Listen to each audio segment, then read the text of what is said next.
Et dans Éloge de la baleine, j'ai cette théorie qui est que, heu bon, les orques sont empathiques. Elles ont de l'empathie, elles sont capables de savoir, qui a mal, qui souffre, qui il faut aider et cetera.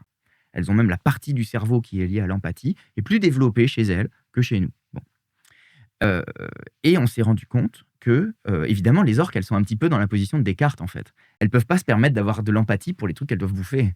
Donc on s'est rendu compte que les orques enfin, on s'est rendu compte, c'est comme ça, les orques sédentaires qui vivent autour de Seattle, Vancouver et l'île, tout ça, elles mangent du saumon, alors que les orques transientes, les orques qui voyagent, elles s'attaquent à des beaucoup plus grosses proies comme les phoques, les otaries et cetera.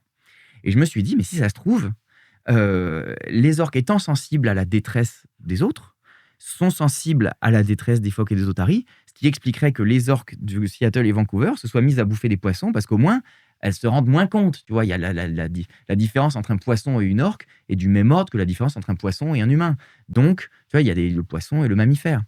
Donc peut-être qu'elles se sont dit, «Bah, je vais arrêter de bouffer mes semblables mammifères et je vais plus manger que des poissons». C'est une théorie.